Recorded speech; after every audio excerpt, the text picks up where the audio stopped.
கூப்பிட்டு சுமங்கலி பூஜை நான் அந்த மாதிரி பூஜை நடத்த போறேமா. எனக்கு தாலி பாக்கிறவங்க எல்லாரும் கூட்டிட்டு நீயும் இந்த பூஜைக்கு வந்துமா. எனக்கு விருப்பம் சாதின்னு சொல்லி பாப்போமா பாப்போம். என் கழுத்துல இருக்க தாலி பாக்க நினைக்கணும். அந்த சாமி எனக்கு துணையா இருக்கும் நம்புறேன். போட்டு வந்து பாப்போம். சுமங்கலி பூஜை காரணம் ஏற்படும்.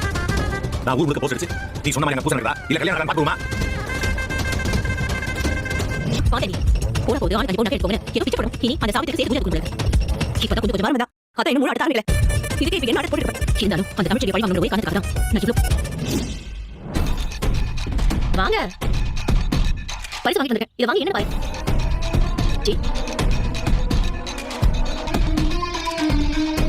உனக்கு நான் கட்ட போறவரோட முதல் சம்சாரம் நீ. என் கல்யாணத்துக்கு உன் கட்டு கொடுக்கும்போது உன்னையும் மனசு வச்சு உனக்கு ஒரு பட்டு புடவை எடுத்து வந்திருக்கேன். எந்த விஷயம் அப்படி பார்க்க நான் புடவை எடுத்து கொடுத்ததால இதை காரணம் நீயும் உன் கையால சேர்த்து மாதிரி தாலி எடுத்து கொடு. அதனால கண்டிப்பா நீங்க புடவை கட்டிட்டு எங்க பொதுவா மூத்ததான் வயசு மூத்தம் இருப்பாங்க. இல்லை எவ்வளவு அவங்க தங்கச்சிக்கு என்ன விட சின்ன வயசா தெரியும் மூத்தம் உன்னை விட வயசுல கூடனா சரி நீ மறக்காம கல்யாணத்துக்கு கட்டி வந்து இப்ப புடவை எடுத்து வச்சுங்களே அதை நினைச்சு சேர்த்துவாங்க. அதுக்குள்ள என்ன பண்ண பண்ணுங்க. ஆனா கல்யாணம் நடக்குமா கேட்டா இந்த கல்யாண விஷயத்துல நீங்களும் அம்மாவும் கண்ணு முடிச்சுட்டு பக்கத்துல இருக்காங்கல்ல அதுக்கு பதில் நான் இருக்கேன். நீ கடன் கார மாதிரி என்ன முதல்ல போய் புடி கிளம்பு.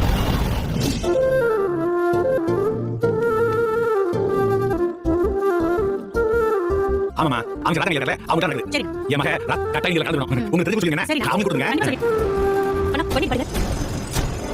இடம் அமைச்சர் ராஜவர்மன் மதுரை 30 முறை சுமங்கலிகள் அனைவரும் வருக வரவேற்கும். ஓஹோ சேதுக்கு தாமரைக்கு கல்யாணம் முடிவு பண்ணிருக்காங்க நேற்று. பண்ணிடுங்க.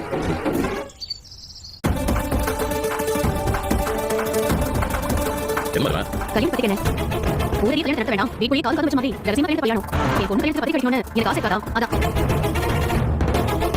ரகசியமா கல்யாணம் நடக்கணும்னு சொல்லிட்டே அதான் விடுங்க. எனக்கு பத்தி கல்யாணம் கொண்டு வந்தேன்.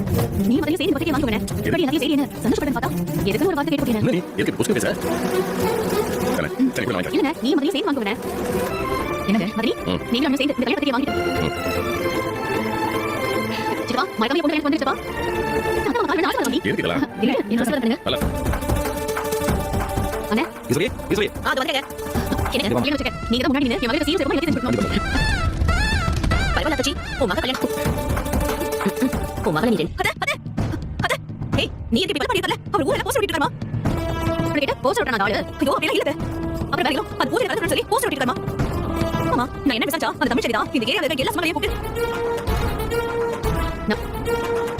ஏய் தமிழ் கூப்பிடுறது ஒரு கத்த மாதிரி தெரியா. நீ கத்தை கூப்பிடுறதா ஏன் இப்படி கத்திலே கேட்க ரொம்ப அதிகமாயிடுச்சு. சரி இப்ப எதுக்கு கூப்பியா அத உங்க கிட்ட தாண்டி போறான். அப்ப இருந்தும் ஒத்திமை நாள வீர் யா எல்லா சமலையும் கத்துறோனே உங்க அப்பா ஊர்ல போறாங்க. கொஞ்சம் மாச்சு உங்க வயசுக்கு மாதிரி கொஞ்சம் பேசுறியா. ஏய் நான் கேட்டது முதல்ல நீ தாராளமா கட்டிக்க. இது ஊர் வீடு. இந்த ஊர்ல இருக்க எல்லா ஊரையும் இந்த கலவையில நீங்க ஒரு கல்யாணம் பண்ணீங்கல அந்த கல்யாணம் நடக்குது. அந்த கல்யாணம் தாலி கட்டிருக்காரு.